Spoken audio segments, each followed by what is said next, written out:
आज रोज केबिनेट आदिजाति विकास प्राथमिक माध्यमिक અને પ્રૌઢ શિક્ષણ મંત્રી શ્રી પ્રોફેસર ડોક્ટર કુબેરભાઈ ડિંડોર સાહેબે તેમના મત વિસ્તાર સતરામપુર તાલુકાના સાંગાવાડા હાઉસ પ્રતાપપુરા ખાતે દાહોદ લોકસભાના લોકપ્રિય સાંસદ અને ઉમેદવાર શ્રી જશવંતસિંહ ભાભોરના ચૂંટણી પ્રચારને અનુલક્ષીને 19 દાહોદ લોકસભામાં સમાવિષ્ટ 123 સતરામપુરા વિધાનસભાના મધ્યસ્થ ચૂંટણી કાર્યક્રમનો શુભારંભ કરવામાં આવ્યો।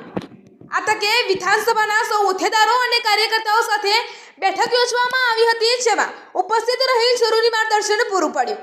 મધ્યસ્થ કાર્યાલયના શુભારંભ પ્રસંગે ઉપસ્થિત રહી સ્થાનિક નાગરિકો અને ભારતીય જનતા પાર્ટીના દેવદુર્લભ કાર્યકર્તાઓને મળવાનો અવસર ખૂબ ઉર્જામય બની રહ્યો। આ પ્રસંગે ઉપસ્થિત જિલ્લા પંચાયત પ્રમુખ શ્રી બાબુભાઈ પટેલ, જિલ્લા સંગઠન પ્રમુખ શ્રી દશરથભાઈ બારિયા, જિલ્લા મહામંત્રી શ્રી રાવજીભાઈ પટેલ, ઉપપ્રમુખ શ્રી ભગવંતસિંહ બાપુ, તાલુકા મંડળ પ્રમુખ શ્રી બળવંતભાઈ પટેલિયા, કડાણા મહામંત્રી શ્રી કેપી ડામોર, જિલ્લા પંચાયતના પૂર્વ પ્રમુખ શ્રીમતી રમીલાબેન ડામોર, નગર પ્રમુખ શ્રી સંદીપભાઈ ભોઈ, નગર મહામંત્રી નીતિનભાઈ રાણા, મનોજભાઈ ગૌતમ સહિત નગરના, તાલુકાના તથા જિલ્લાના કાર્યકર્તાઓ શ્રીઓ અને નગરજનો ઉપસ્થિત રહ્યા હતા। અહેવાલ દિનેશ બી ભાભોર।